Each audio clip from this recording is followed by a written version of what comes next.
बुधवारी रात्री मला त्यांनी ऑर्थो ज्यूसमध्ये स्लीपिंग पिल्स दिल्यामुळे मी गुरुवारी पूर्ण दिवस, पूर्ण रात्र, शुक्रवारी पूर्ण दिवस, पूर्ण रात्र आणि शनिवारी मला थोडीशी जाग आली, कारण का ते मला बॅटने मारत होते. अजून माझी मिसेस होती, बॅटने मारत होते. त्यामुळे मला थोडंसं कळत होतं, की मला कोणीतरी भरपूर मारतंय. मी म्हणत होतो, की मला मारू नका, मारू नका. तरी पण ते मारत होते. ह्याच्यामध्ये माझी मिसेस होती आणि अजून कोण आहे हे मला माहिती नाही आहे. आणि त्यानंतर त्यांनी मला उचलून त्या जो गॅलरीमध्ये डक्ट बांधला होता, त्या डक्टमध्ये त्यांनी मला टाकलेलं होतं. पण जो गवंडी आला त्यानी जे बघितलं कडपा टाकताना, की माझा हात किंवा पाय हललेला असेल, त्याच्यामुळं त्याला डाऊट आला आणि तो खाली पळत सुटला बिल्डिंगच्या आणि त्याने 112ला फोन केला आणि त्यामुळं तत्काळ पोलिसांची मदत मिळाली. त्याच्यामुळं माझा जीव वाचलेला आहे.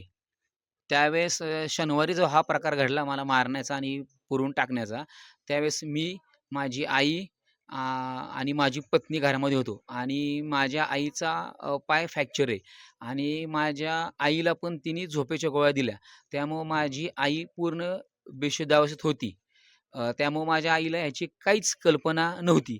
पण ज्या दिवशी मला मारत होती त्यावेळेस मी ओरडत होतो.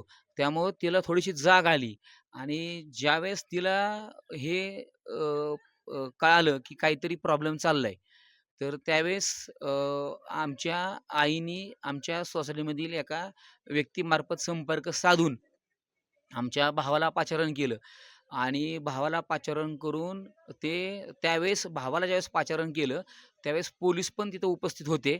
पण आमच्या भावानी दरवाजा उघडला. त्यावेळेस मला बेशुद्ध बघितलं. त्यांनी मला उचललं, तात्काळ हॉस्पिटलला नेलं. पण आमच्या घरचे सगळे लोकं प्रचंड घाबरलेले होते.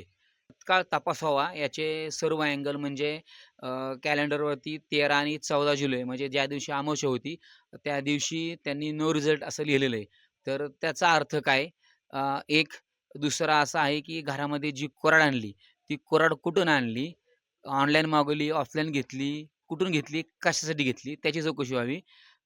तिसरी गोष्ट अशी, की ते जे गुंगीचं औषध आहे किंवा झोपेच्या गोळ्या आहेत, ते तिने कुठून आणलं? ते तिने ज्या मेडिकलवाल्याने तिला दिलं, ते विदाऊट प्रिस्क्रिप्शन दिलं, तर ते का दिलं? त्या मेडिकलवाल्यावरती कारवाई व्हावी, त्या मेडिकलवाल्याचं तत्काळ त्याला अटक व्हावी, त्याचं लायसन कॅन्सल व्हावं, ही एक माझी विनंती आहे.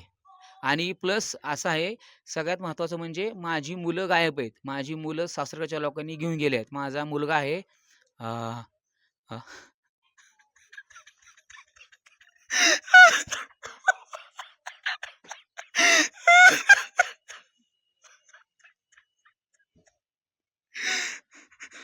माझी दोन्ही मुलं गायब आहेत.